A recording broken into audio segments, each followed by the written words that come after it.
Hello,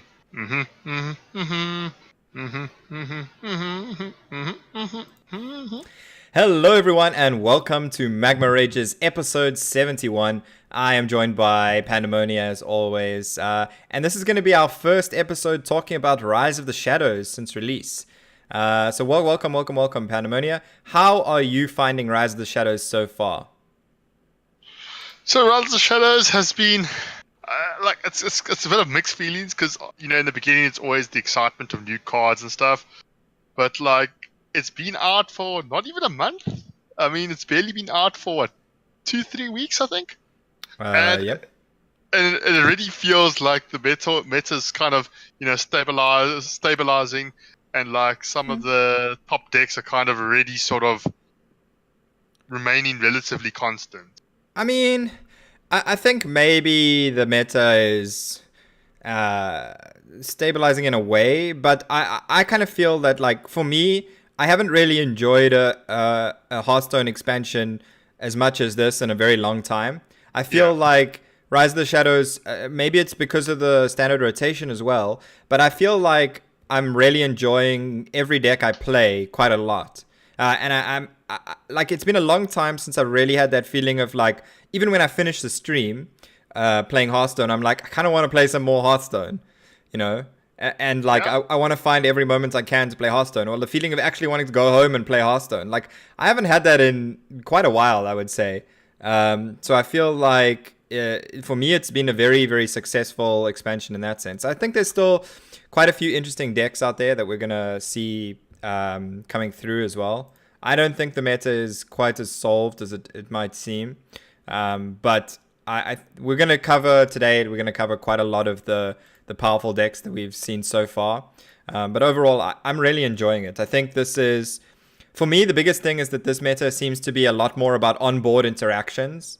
And that's really what I'm enjoying, which is weird because, usually when people say that, I kind of roll my eyes because I'm like, but I love combo decks. Don't take away my combo decks. But in the same sense, this is actually kind of, in a way, going back to the core of what Hearthstone is supposed to be, right? Sure, interactive. Yeah, maybe there are some combos still. They haven't removed them entirely, but you don't have to go for combos in order to win, right? Because Death Knights have largely been removed, to be honest. I mean, that's one of the reasons, right? Yeah. So we can actually go with more of these kind of mid-range or zoo type strategies. I think that's pretty big.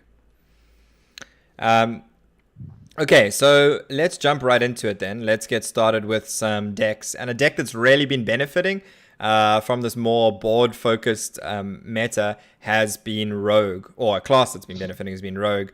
And this is largely because of some pretty new powerful cards. I would say Evil Miscreant being the biggest standout there. The lackeys that are generated by Evil Miscreant are super powerful.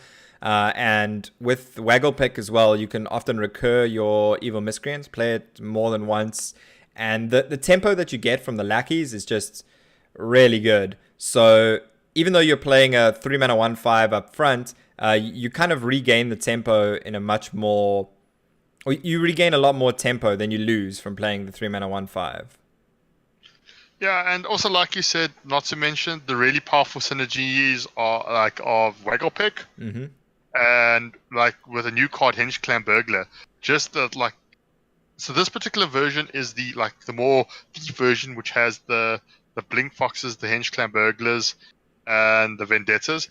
So the whole thing is that your raiding parties, if you, let's say, backstab prep, backstab rain party, or you can prep rain party on 3. It's so crazy to be able to then curve into a turn consisting of Wagglepick into Dread Corsair or Wagglepick into double Dread Corsair. Yeah, I think that's really a big thing as well. Raiding party was pretty good before the standard rotation even, and now it's really excelling. Wagglepick is just a better weapon than Shadowblade was beforehand, and even more so because it means that the Dread Corsairs are free because they're 4 attack. Because Wagglepick is 4 attack, that makes your Dread Corsairs cost 0 mana. So as you say, being able to play that Wagglepick as follow-up into double Dread Corsairs, often a really crushing tempo swing. Yeah, and so like you say, the miscreant, and even just the lackeys. The fact that like majority of the lackeys are quite good at increasing your board, your board presence, Yeah. as well as comboing, whether it's with the combo or with like stuff like Van Cleave. I mean, you can do silly things with. I can't remember. I just know the spell lackey. The lackey that discovers a spell. Ethereal lackey. You can sometimes do some silly things, to get like a massive Van Cleave. Yeah, I think. Okay, so in terms of the lackeys, I feel like Ethereal Lackey is probably the most underrated one. I think Ethereal Lackey is super powerful in Rogue in particular because of how good a lot of the spells are and how situational they can be sometimes. So sometimes even discovering something like an Assassinate can be really good, right? A card that you never really want to put in your deck, but it's good enough of a Ethereal Lackey. I think the biggest swing I usually ever see off the Ethereal Lackeys is Vanish, though.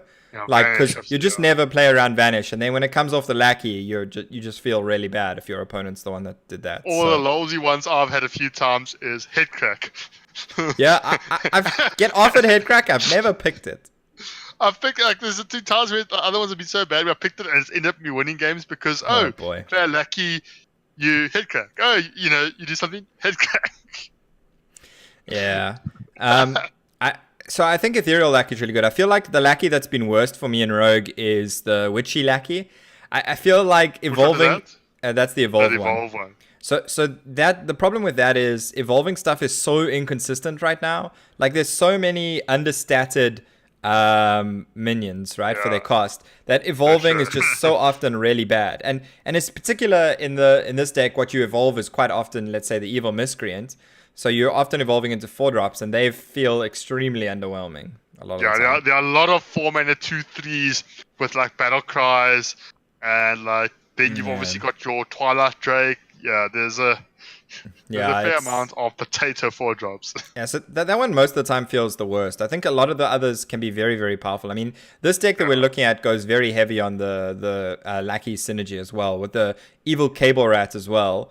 To generate lackeys, and then also playing Heist Baron Togwaggle, which I've actually really been enjoying recently in a more Miracle Rogue focused deck, where with Heist Baron Togwaggle and that deck runs one Togwaggle scheme, you can really outvalue Control Warriors. I've had some stupid games recently with like multiple copies of 0 mana cost Togwaggles that I'm playing in one turn because of the Wondrous Wand, and like it's so good to just if you can play Togwaggle and scheme him in the same turn, and then you pick the Wondrous Wand, you can draw your 0 mana Togwaggles at a pretty high chance, which means you can play them, get more Wondrous Wands, draw more 0 mana Togwaggles, and in between you pick like Zorag's Crown, the one that gives you the 2 legendaries, and then you can really overwhelm most decks. So the flexibility of Togwaggle is just really fun in so many matchups.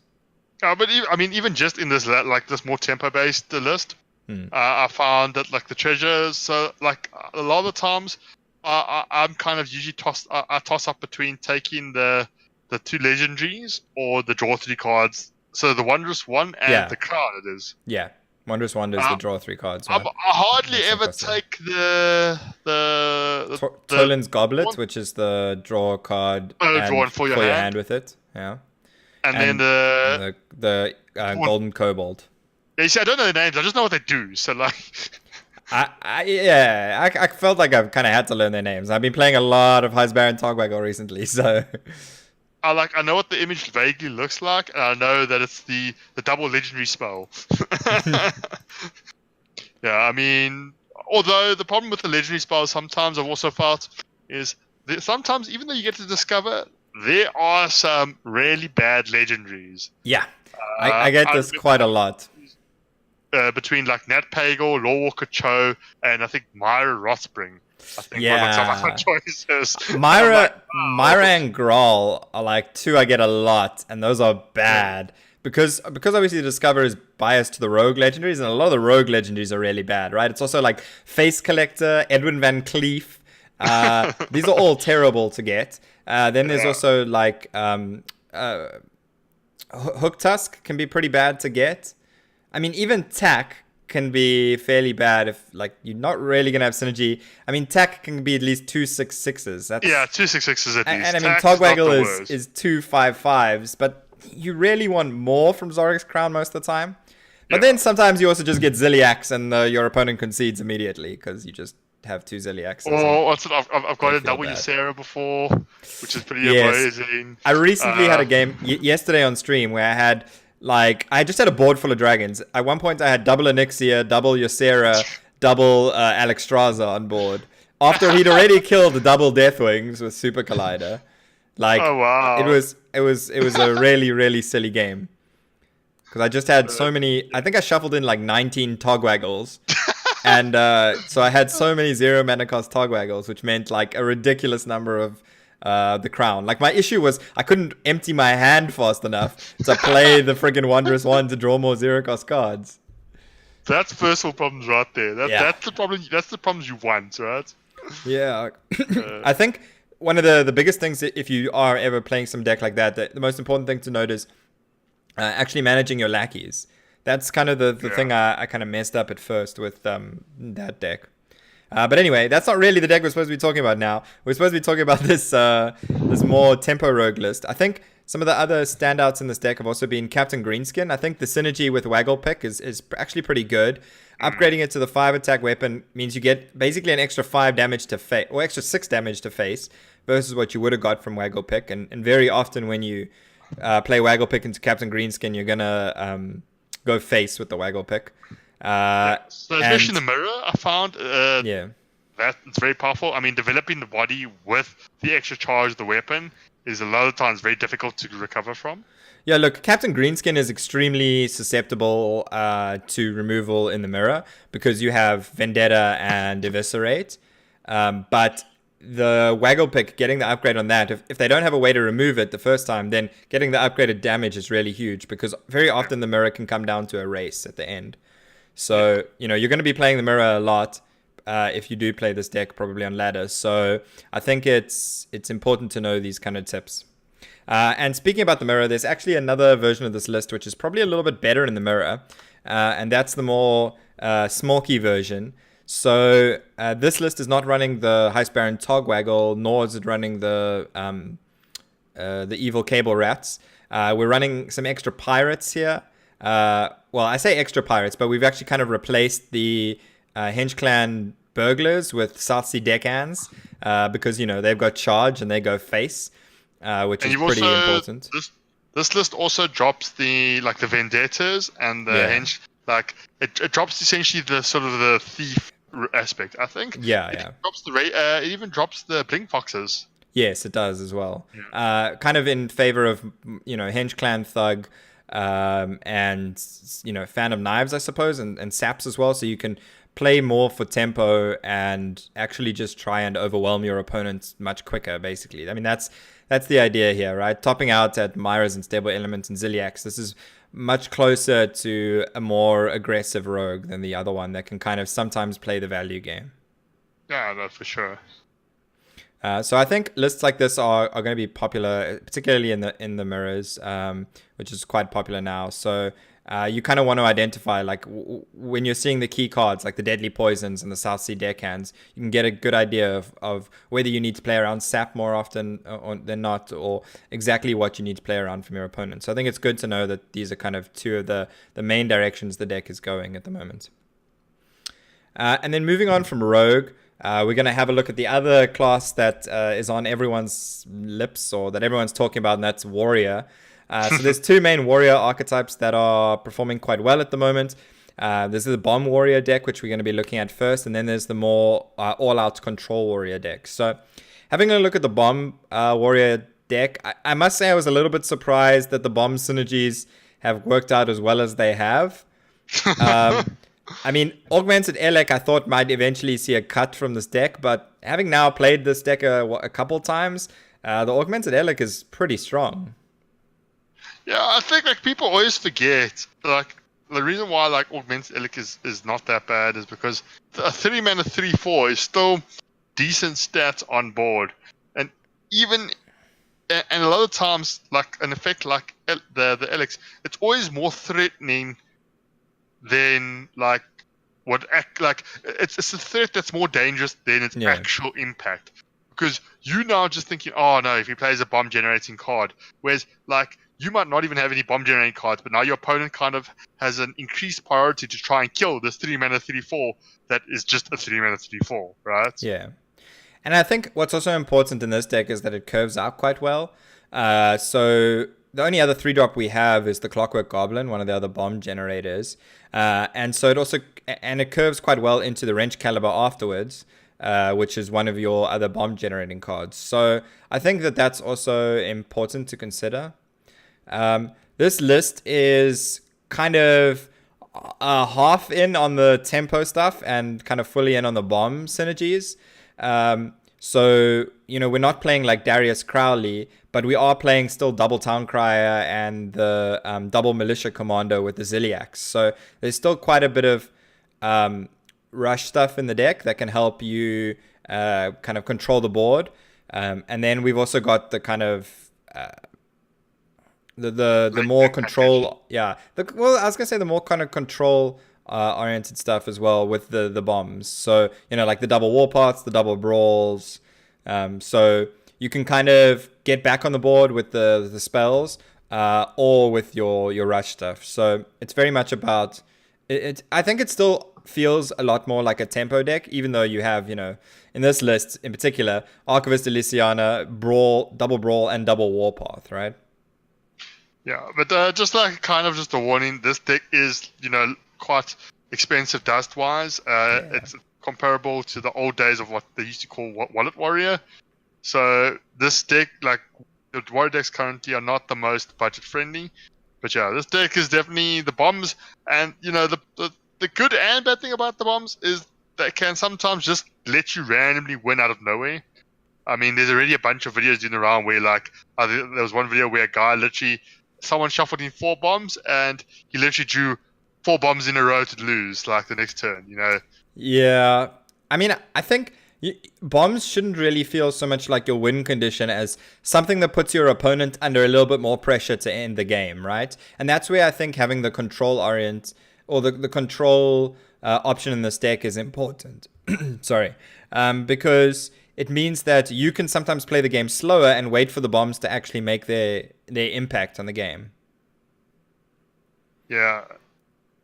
And particularly if you're playing slower, the Augmented Elic also helps you get a lot more value out of your bomb cards. So, that's another way that Augmented Elic is actually really powerful when you are combining it for this kind of game plan.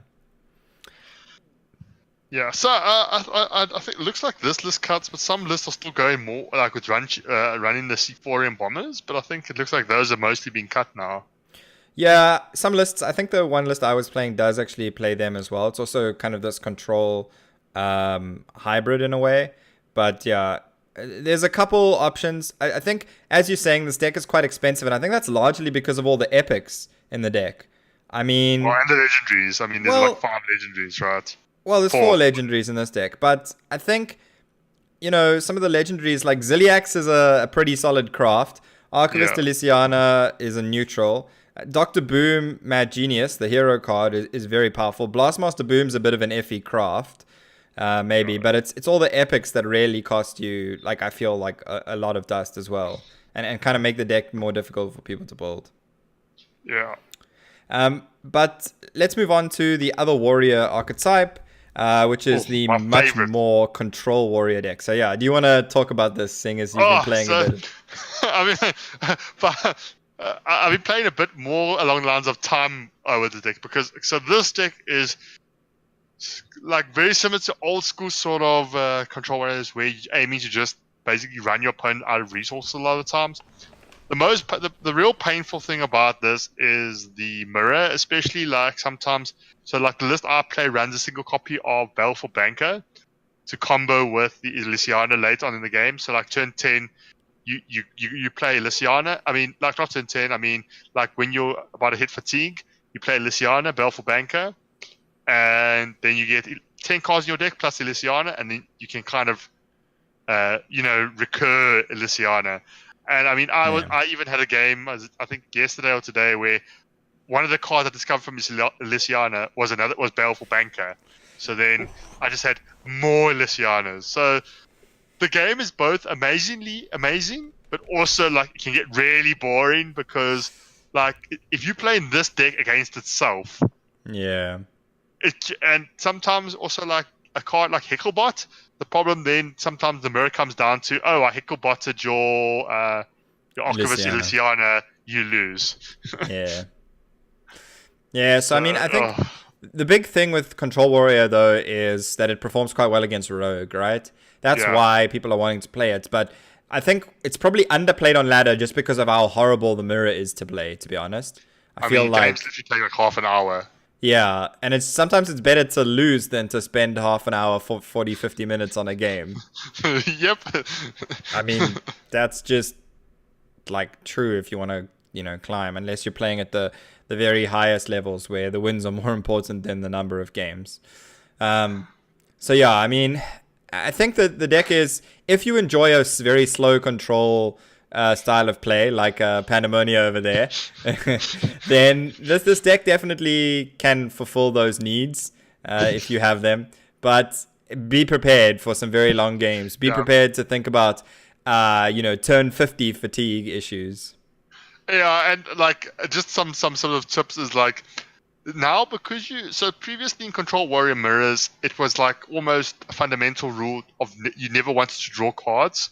So you would almost never play your shield blocks. You'd almost never like back when the decks ran slam, you'd never slam draw cards.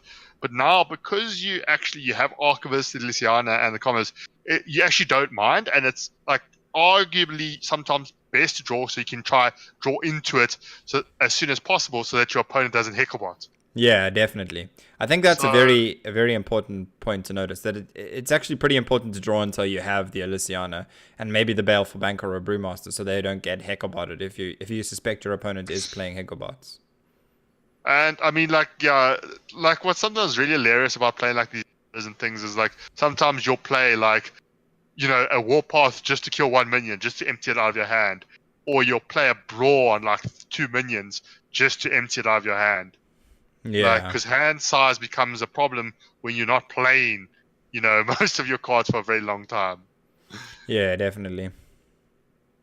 Okay, so I mean, the Control Warrior is pretty good. Once again, very expensive deck. This one's running 5 legendaries, even more expensive than the Bomb Warrior list we were looking at before.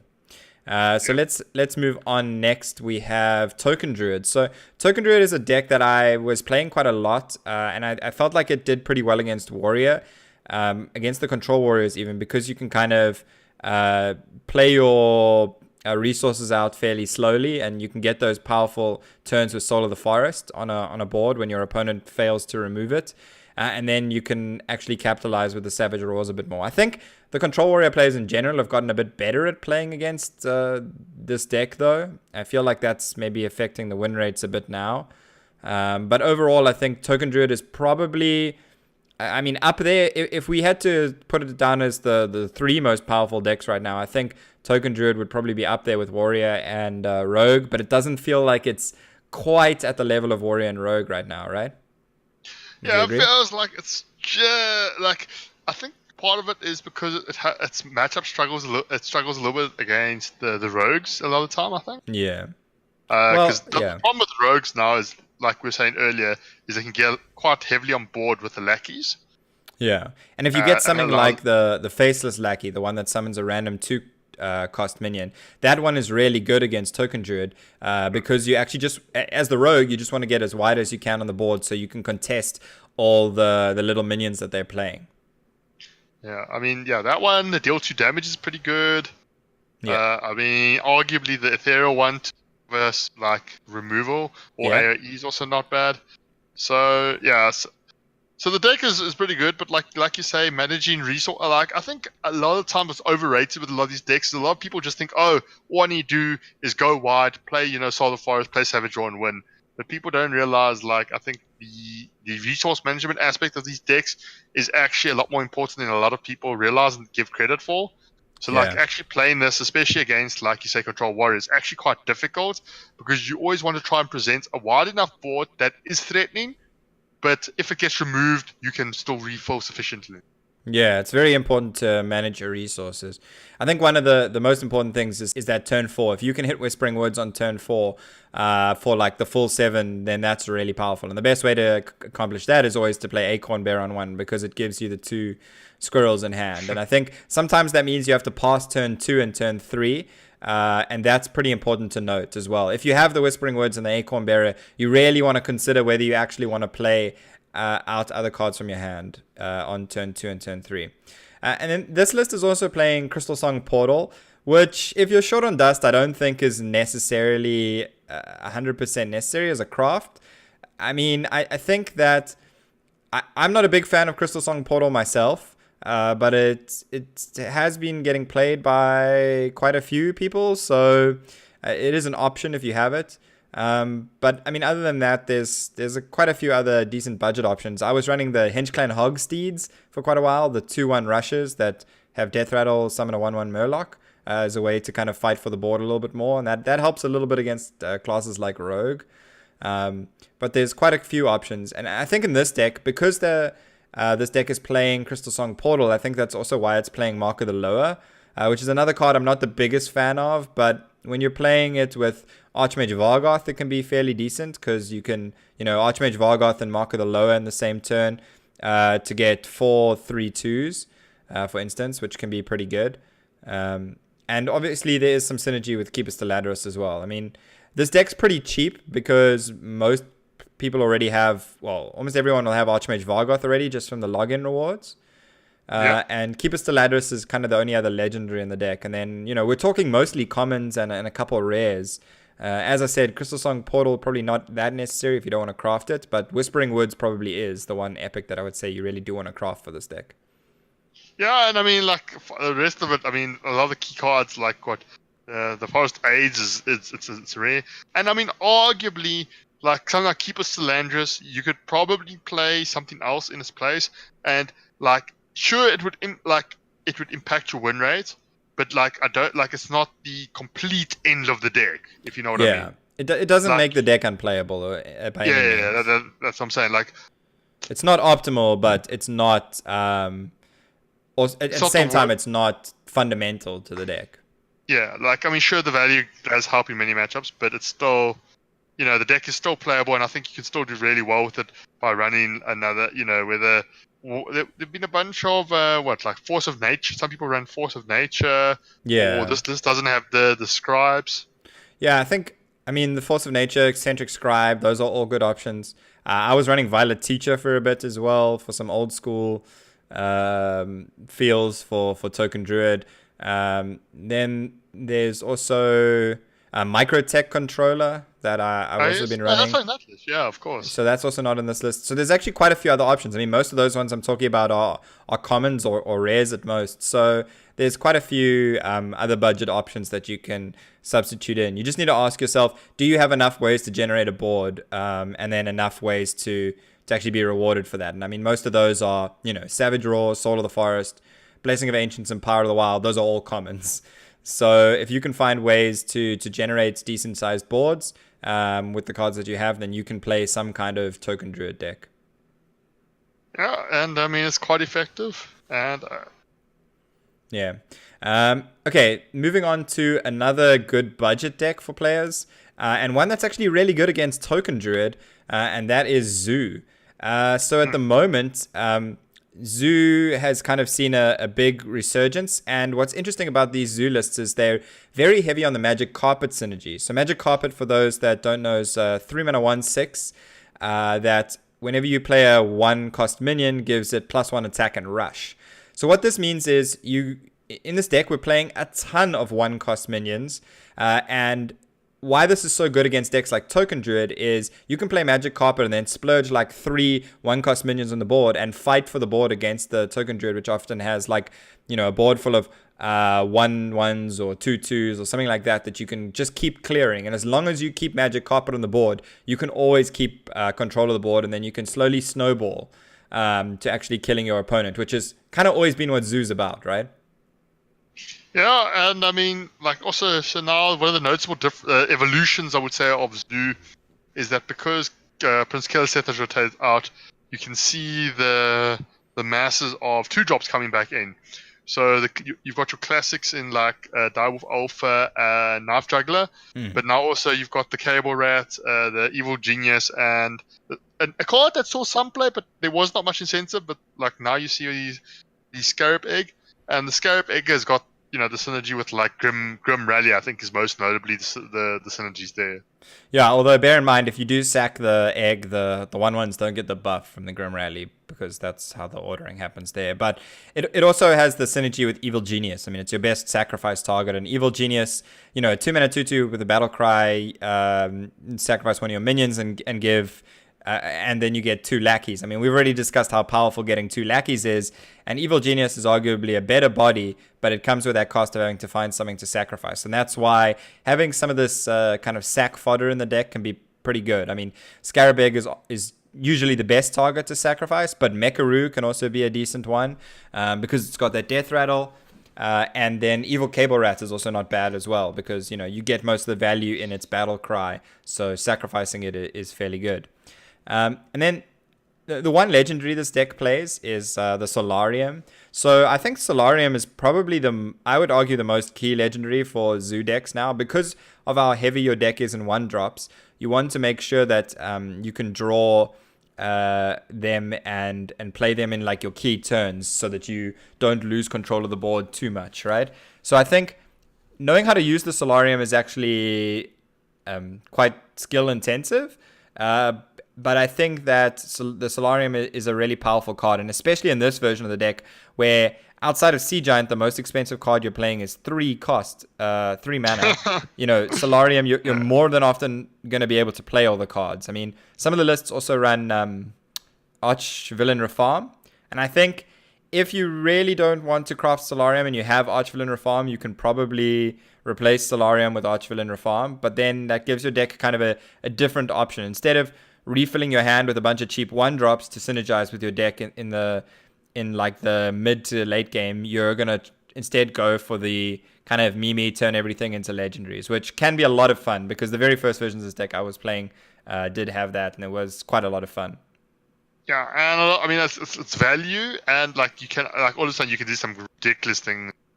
But yeah, so I think a lot of the lists are slowly cutting Arch the Reform, or they're still running it? No, most of the lists are cutting it now. I mean, some lists were still playing Leroy, but most lists have cut that too. I mean, we see pretty much Sea Giant is the only thing that costs more than 3 mana, and most of the time you want Sea Giant to cost less than 3 mana in this deck, and especially when you're playing like Zoo Mirrors and against Token Druid, and even against Rogue, because of all the lackeys, you can get Sea Giant to be very cheap. And one thing to note with Sea Giant is that when you get it to cost 1 mana and you play it with Magic Carpet on board, it will actually still get the +1 attack and rush, which, means you can pretty much get rid of any taunt that's in the way. There's a bit of there's a bit of discussion as to whether that's intended or sort of a bug of sorts, because like similar other interactions previously have never triggered like this before. So like with things that have had like reduced spell costs and things, they've never benefited like this has. So people think it might be an inconsistency and might be fixed at some point. So if you watching this video like in let's say a few months time, don't be surprised if it doesn't work anymore. Yeah. That's definitely something to note. I mean, if it does get changed at some point, we will try and remember to bring it up again on a later episode of Magma Ragers. Yeah. Okay, so moving on to our final deck, we have the what HS Replay kind of calls Khadgar Dragon Mage. I don't really think the Khadgar part of the name is necessary. I'm mostly just calling it Hand Mage at this point, or some people are calling it Conjurer Mage. I think either one of those names are fair. And this is kind of the more dragon-oriented version. So what is the reason to play this deck, Pandemonia? Basically, the way I see this deck, I mean, I personally haven't played it, but from what I've seen and faced it, it's almost like a hand lock, but like a mage version. Because the idea is you're gonna draw a bunch of cards early on, and the aim is to play an early Mountain Giant, and then go like Conjurer's calling on it, which means you either get you get a combination of Mountain Giants or the Grave Horror, which is the 7/8 taunt. Which that that card, I think honestly by itself, that card actually makes this card really good because against aggro you can now spawn a bunch of taunts. Yeah, I think that's super relevant, as you mentioned. I mean, the fact that you can turn your Mountain Giants into taunts with the Conjurer's Calling is super powerful, especially when you do it with Khadgar. You get 4. So you could get up to 4 Grave Horrors, or you can get 2 and 2. I mean, because the way Khadgar works is it'll always copy. So you'll either get 2 and 2 or 4 of a kind, basically. Oh, really? Okay. Yeah. So and also the whole thing is you also running a whole lot of minions that are relatively understated but like have battle cries. So for example, you've got Mossy Horror, which costs 6 mana. You've got your Astromancers, and you've got in this build you've got the Rebel Bouncer. So Conjurer's Calling on average will also give you quite an improvement on those. Yeah. So I mean, playing Astromancer, your hand's full, so you summon a drop, and then you turn your 7 mana 5/5 into 2 other 7 drops, which are usually better than 5/5s. Yeah. So there is a lot of other synergy with the Conjurer's Calling. I mean, I think Conjurer's Calling has proved to be very powerful. The other important thing with these decks is they play Book of Spectres, and I mean, that's kind of how you get to playing the Mountain Giants early on in this deck, right?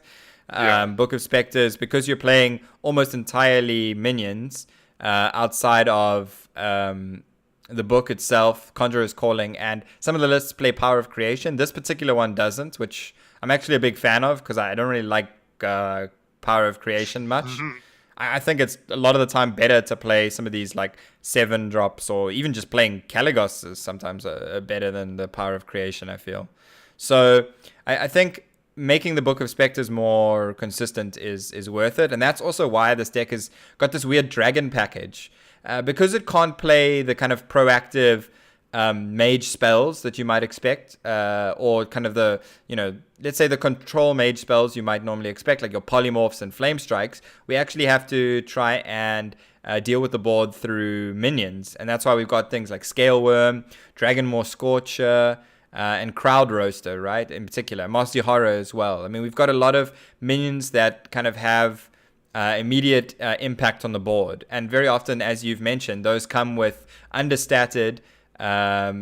Those come with battle cries and are understated, so they also make good Conjurer's Calling targets. So there's some really good synergy there between Conjurer's Calling, Book of Spectres, and the kind of minions you want to put in the deck. Yeah, so this deck is definitely a deck that caught a lot of people off guard. It's kind of a lot more popular. Yeah. And I mean, I think from me watching you play and even facing against it, the deck it looks like a mishmash of stuff, and then you play it as an aggressive deck, and you're completely destroying them, and then randomly out of nowhere, you all of a sudden they've got a whole stack of taunts, and you're getting smashed by Mountain Giants. Literally, it feels like sometimes the deck comes back out of nowhere, to beat you. Yeah. Right now, there's not a lot of decks that have reach, spells and stuff that can go face past taunts and that. And that means this deck has a lot of good comeback potential because, as you mentioned with the Mountain Giants and Conjurer's Calling, there's a decent chance you get taunts there. There's also some taunts you can get on some of the other Conjurer's Calling targets. And with Khadgar in particular, you can have really huge power swing turns where you go Mountain Giant, Khadgar, and Conjurer's Calling. I mean, that's an insane turn anytime you do it. And it's very difficult for any deck to actually come back and kill you if you got any of the Grave Horrors there. Yeah, I mean, yeah. So the Khadgar, why they call it Khadgar, I mean, is obviously because, Khadgar, I think, it gives you the extra value, but honestly, the deck, I think, functions pretty well without I mean, I think Khadgar is quite important, but I don't think it's as essential as Conjurer's Calling and the Mountain Giants, for example. Yeah, sure. I think the issue to me with playing it without Khadgar is the swing turn that you do is just a lot less powerful a lot of the time. Yeah, sure. I mean, sure. Compared to the previously Keeper Salandros, I think Khadgar is more important. Yeah. But I still think the deck is perfectly runnable without the Khadgar. Yeah. I think the Book of Spectres, the Mountain Giants, and the Conjurer's Calling, I think, are like the more important pieces of the deck. Yeah, and in terms of some of the other more expensive dust-wise cards, I mean, Kaligos is also something you don't necessarily need. Same is true for Alexstrasza. A lot of lists don't run either. You kind of want something. I mean, Alexstrasza is also there partly for the heal after you've stabilized a bit. And or to even if you have the power turner where you can get 2 Mountain Giants on the board with Conjurer's Calling, you can follow up with Alexstrasza and kind of kill them if the Mountain Giants can attack. So I think Alexstrasza, although I haven't played the lists with it in, seems pretty good. And Kaligos, I played a bit with this, with Kaligos in the lists, and it seemed pretty good as well. But there's definitely like, those are kind of flexible. You can replace them if you want to play this list. And I think the other card that I feel like is slightly replaceable is Astromancer. But yeah. Ooh, I think Astromancer is really good in the deck though. Like, it is pretty good. I've only been playing one copy of Astromancer in the lists I've been playing. Okay. I haven't been super impressed with Astromancer when I've played it as well. I think if you want to replace those, and if you're facing a lot of like token druids and zoo, you can also play stuff like Banana Buffoon and Wild Pyromancer. Because even though it's weird playing Wild Pyromancer in a deck where you only really have 2 spells normally, Banana Buffoon gives you the bananas, which can be which synergize with the Pyromancer, and also because it puts the bananas in your hand, it makes like your Mountain Giants cheaper. So that's also another a reasonable card. And another one you could play as well is the Messenger Raven, the 3-mana 3/2 that discovers a mage minion. Yeah. But Yeah. that's kind of cut from this list to make space for some of the other cards like Mind Control Tech and obviously the Dragon Package stuff. And I'm not sure Messenger Raven has one of the lower win rates in the deck, so I think it's good to cut, but it is something you can bring into the deck if you're missing a couple pieces. Okay, so I think that's all the decks that we have to discuss. That was quite a lot of decks, but I think the meta overall, I feel like, is looking like it's in a fairly healthy position at least.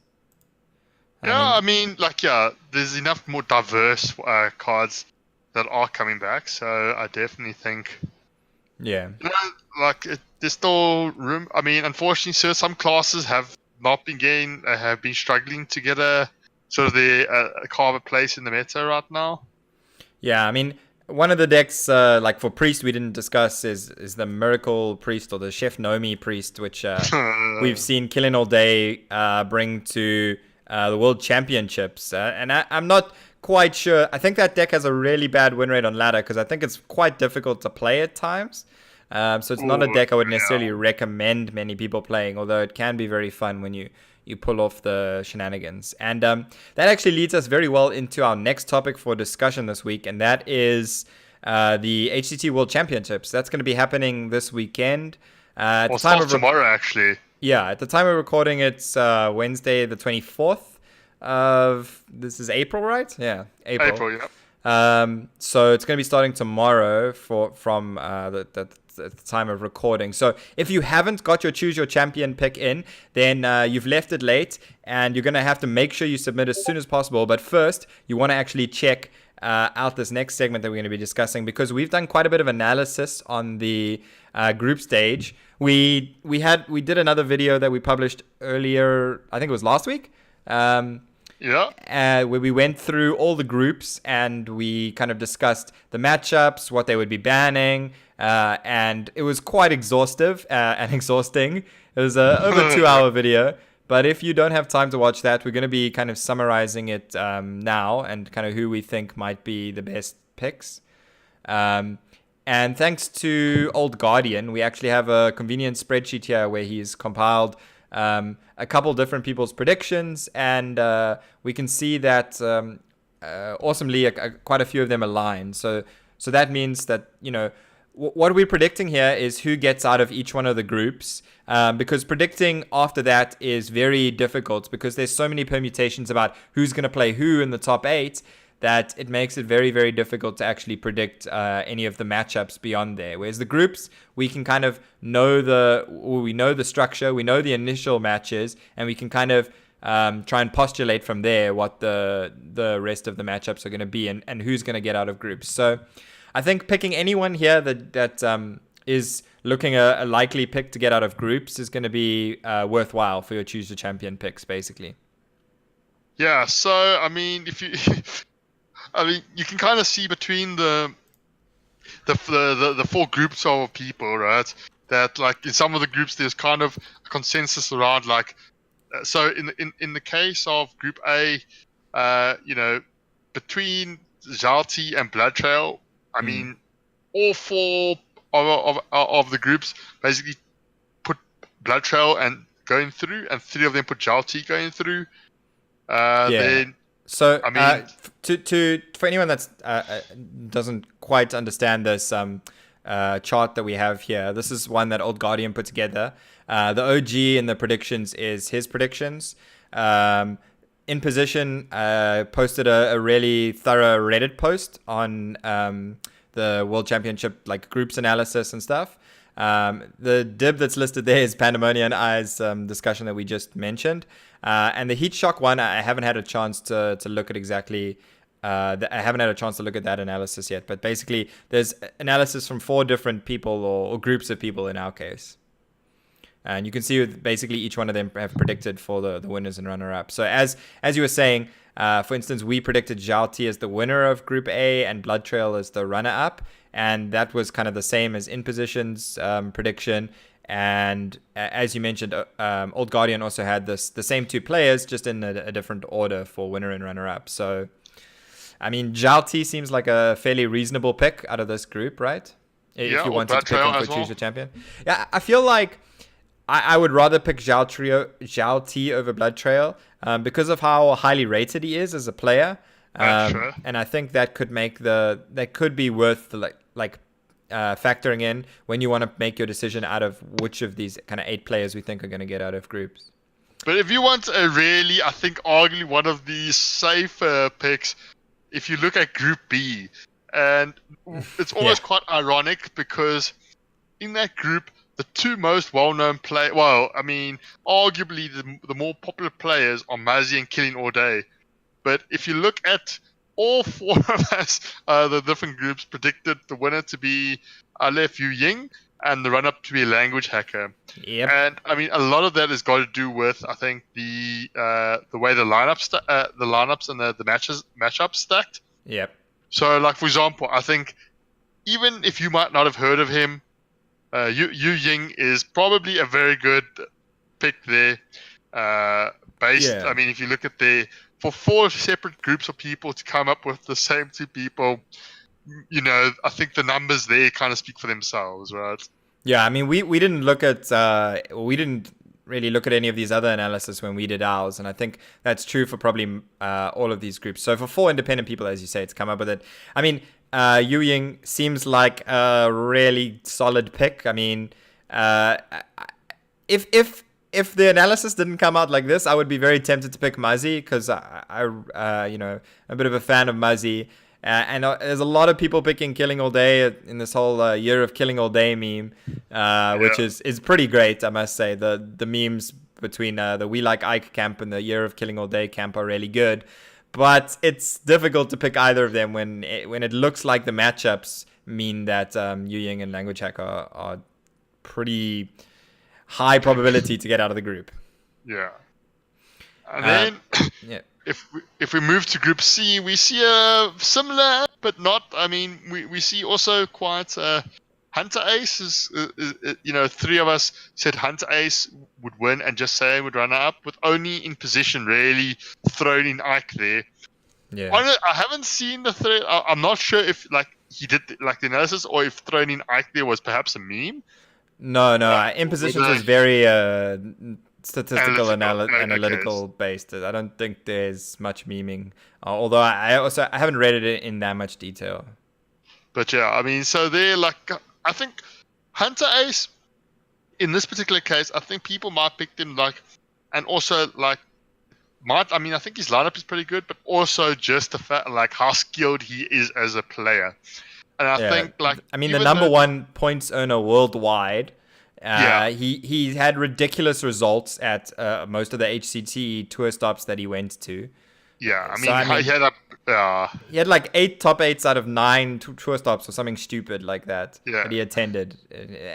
So I think, I mean, Hunter Ace and Just Saying are probably two of the strongest players, full stop, in the tournament. You know, it's so hard to really kind of make that assertion for who the strongest player might be in a pretty stacked field. But Hunter Ace and Just Saying seem like very solid picks as both very, very good players. And the predictions here are saying that, you know, Hunter Ace pretty likely to get out of the group. And all 4 of us said Just Saying would get out of the group.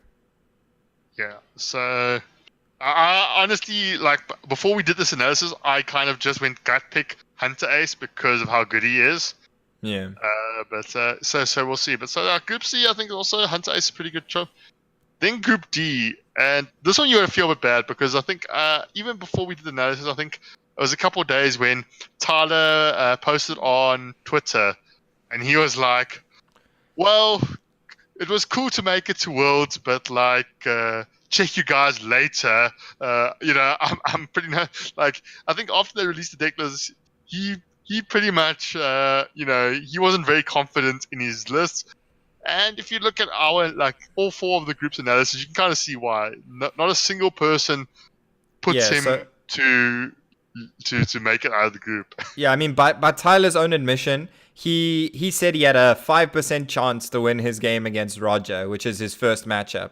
So that immediately puts him in the like losers bracket of the groups, which means he then has to win out twice. And as you said, nobody is really predicting him to win out twice. I mean, this is probably the group that had the most variance in who we thought might get out of the group. I think we went for Viper and Bloodyface, which is, you know, Bloodyface was by 3 out of the 4 groups of predictors was listed as the runner-up. So there seems to be some kind of agreement there.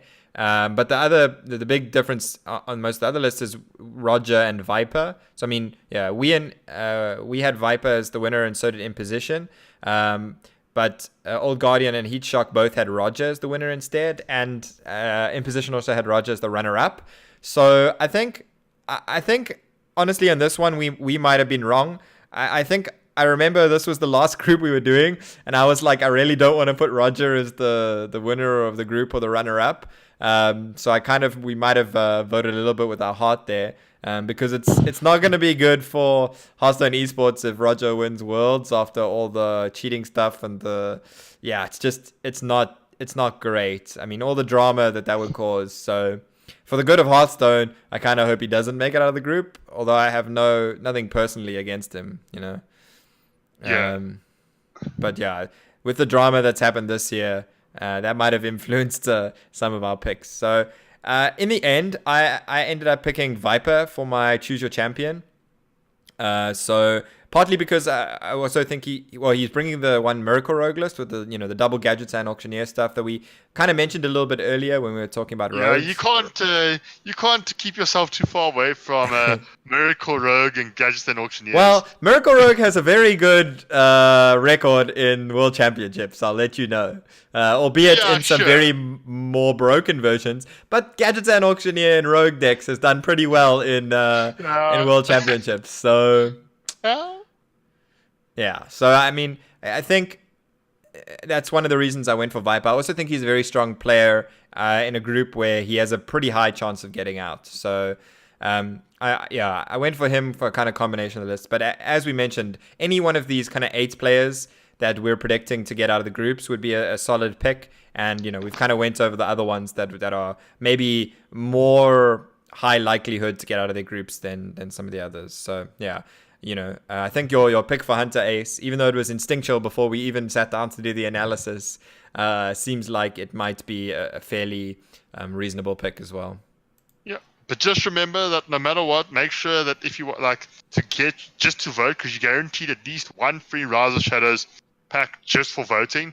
No matter if the player you choose gets knocked out first, gets knocked out in the group stages, and then if they make it out of the group, you get an extra pack, and then basically every game they win after that, you get a pack. I think a maximum of 4 packs. So basically, if they make the final, the 2 finalists, you get 4 packs, if I remember correctly. Yeah. So yeah, make sure you vote if you haven't already. If you're watching this video, there's probably not much time left to vote if you haven't. So make sure you go and do that. And yeah, I mean, I'm definitely looking forward to World Championships, and I enjoy doing these prediction type analysis things as well to see, how we think it's going to pan out, and kind of see. It's like a predicting your bracket thing, right? Yeah. Like it would be really cool if Blizzard had some little side thing where you could like a fancy Premier League type vibe for these kind of World Championships and their HCT events. It would be cool if we could have that maybe for like Grandmasters or something as well. I think that would help. That would be really cool, actually. Because I mean, personally, I'm a big fan of the actual fancy Premier League. I play that quite a lot. It's one of the main reasons I follow football as closely as I do, from a very nerdy perspective. So I think that those kind of things can only really help. Although exactly how one would implement it is kind of an interesting factor to consider. But this ties us in a little bit to the next part. So we've spoken about the choose your champion. And you get a free pack. But what Blizzard have also announced that they're doing for the very first time on Twitch is they're enabling Twitch drops. Yeah. And this is quite exciting because it's the first time Blizzard have done this, and for Hearthstone. And if you watch, basically all the details are going. I think Dib will put in the post in the details. But basically, if you between South Africa Standard Time. For the next 4 days, so that's the 25th to 28th of April, from 4 o'clock in the morning till midday, if you watch a total of 4 hours, you are guaranteed 1 Rise of Shadows pack. And then they additionally, each hour, they're giving 1,500 lucky viewers to get a random extra classic pack. Yeah. And there's I think Dib's going to put the link and like which channels are eligible, and also that the fact that you need to link your Battle.net and your Twitch accounts. Yeah. But basically, we'll link the article that describes the info you need to know for that. But basically, watch competitive Hearthstone and get free packs. Yeah, and I mean, if you're watching this video, you're probably going to watch the English version of the broadcast, so just watching that one will that is obviously channel. One of the eligible ones. Play Hearthstone channel. Just as Pandemonium mentioned, make sure your Battle.net and Twitch accounts are linked so they can actually know where to give you the packs. Okay, and then what we're gonna discuss next is maybe some talking points that we want to touch on briefly, but we're going to focus a little bit more on next week, I think. And this next time we do an episode. Yeah, well, hopefully that'll be next week after Worlds. We can discuss. We can discuss the results from Worlds and a couple other topics. And I think one of the things people are already discussing is possible nerfs. I mean, we saw Casual in Twitch chat was actually asking if we think Rogue will be nerfed, and I think that's kind of the one thing that we. A lot of people are talking about Warrior being nerfed right now, but I think Rogue is probably the deck that is maybe most at risk, I would say, of being nerfed. And I think the big card that sticks out there is probably Evil Miscreant.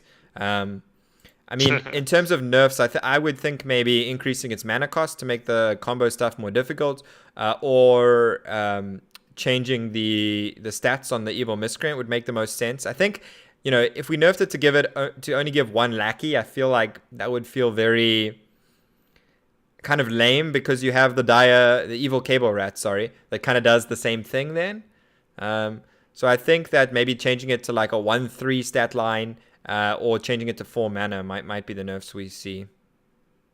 Yeah. So I mean, I think like you said, we can go into more detail there. Like some of the other cards also, like we mentioned earlier, Archivist Elysiana and Dr. Boom, the hero. Yeah, Dr. Boom, Mad Genius. Those are all cards that we, are currently very so Elysiana is, I don't think, overpowered so much as it just makes the game it pushes like the game in a direction which is not fun for a lot of people. The Yeah. whole recurring loop. And particularly in Specialist. Yeah. Whereas Dr. Boom, Mad Genius is just, I think, too strong right now because it's one of very few hero cards. Yeah, it was kind of made to compete with the existing hero cards that have now all left, and they were all a little bit too powerful anyway, probably. And so Dr. Boom is kind of left on his own, maybe being a little bit more powerful than the other hero cards that we still have. I mean, biggest comparison is to make to Zul'jin. I mean, Zul'jin just pales in comparison to Dr. Boom, you know? Yeah, I mean, even Hagatha, I mean, none of the other heroes are earlier play. Yeah, I think Hagatha is probably the closest in power level to Boom. And certainly in terms of the value you get from playing the hero card. The difference is that Warrior is just a lot better than Shaman right now. So I think that's what's showing that. Yeah. Yeah, but we're going to be, discussing this a lot more next week because we think maybe the nerfs will come a little bit after World Championships. So that's why we want to discuss it next week. Maybe they'll even announce something after the World Championships that we'll have to discuss. That's true as well, yeah. Another thing that we will be discussing next week is the solo content. So that's going to be coming quite soon. But this episode's already quite long, so we're going to save that to discuss next week. Personally, I'm not somebody that plays the solo content a lot, but I am interested to see what they do with it this time because they've changed it up quite a lot. Yeah, and I mean, I think it's also that they've made it like it's extra content, and I think it's relatively free to play friendly as well. Yeah, I mean, you need to pay gold to unlock it, right? I think gold or money. Gold or money. So my advice then, in the meantime, would be to save up the gold you're getting from your new quests and stuff, and to rather save that for the solo content. So that's the one piece of advice that we can give there for now. But yeah, that's all we have for this week's episode. Thanks a lot, everyone, for sticking with us for this episode. Big shout out to Old Guardian for putting together that handy spreadsheet that we used to look at the predictions. And also a big shout out to Pandemonia for joining me as always. If you want to find him on Twitter, you can find him at PandemoniaZA. As you can see, it's on screen over there. And you can find myself at dib_gaming on Twitter and Twitch. I've been streaming a lot recently with Rise of the Shadows, so I'm going to be keeping that up. So make sure you come by and join me for that. And sometimes we also have Pandemonia for some co-ops when he can drag himself away from playing other games. So yeah, thanks a lot, everyone. Until next episode. Don't forget to like, subscribe, and share. Do all of that. Really helps grow the podcast. Thanks a lot, everyone. Cheerio. Cheerio.